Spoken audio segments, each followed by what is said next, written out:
மாண்புமிகு முதல்வர் மு.க.ஸ்டாலின் அவர்கள் இன்று முன்னாள் முதல்வர் மு.க. ஸ்டாலின் தந்தையுமான முத்துவேல் கருணாநிதி அவர்களின் நினைவு தினத்தை முன்னிட்டு முதலமைச்சர் மு.க. ஸ்டாலின் அவர்கள் தலைமையில் இன்று பேரறிஞர் முன்னாள் முதல்வர் கலைஞர் அவர்களின் நினைவிடத்தில் மலர் தூவி மரியாதை செலுத்தினார்கள்.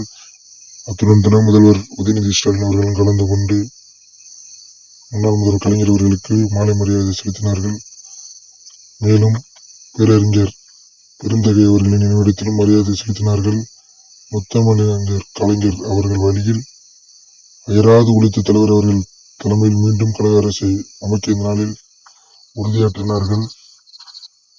நம் டே நியூஸ் யூடியூப் சேனலை அனைவரும் சப்ஸ்கிரைப் பண்ணி பேரன்பு ஆதரவை தருமாறு கேட்டுக்கொள்கிறேன். உடனுக்குடன் நியூஸ் சேனல்கள் நியூஸ் வந்து சேரும்.